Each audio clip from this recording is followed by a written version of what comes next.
ये 14 अगस्त की खूबसूरत सुबह थी। फिजा में खुशी और वलवला था।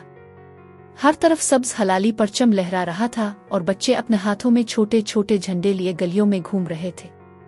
अली एक 10 साला बच्चा था जो अपनी उम्मी के साथ जश्न आज़ादी की तैयारियों में मसरूफ था। इसके घर के सामने की गिल्ली को सब्ज और सफ़ेद झंडियों से सजाया जा रहा था। अली ने बड़ी मेहनत से अपनी उम्मी के साथ मिलकर घर के दरवाजे पर झंडा लगाया। उम्मी, ये झंडा कब बनाया गया था? अली ने मासूमियत से पूछा। उम्मी ने मुस्कुराते हुए कहा, बेटा, ये हमारे प्यारे मुल्क पाकिस्तान का झंडा है जो 14 अगस्त 1947 को पहली बार लहराया गया था।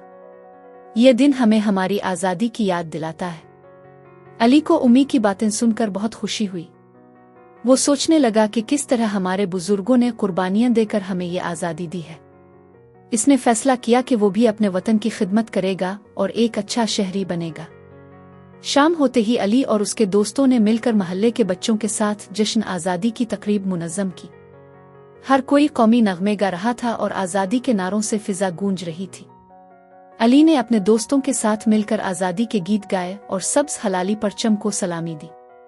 इस दिन अली को एहसास हुआ कि आज़ादी कितनी कीमती है और उसकी हिफाजत करना हम सब की जिम्मेदारी है।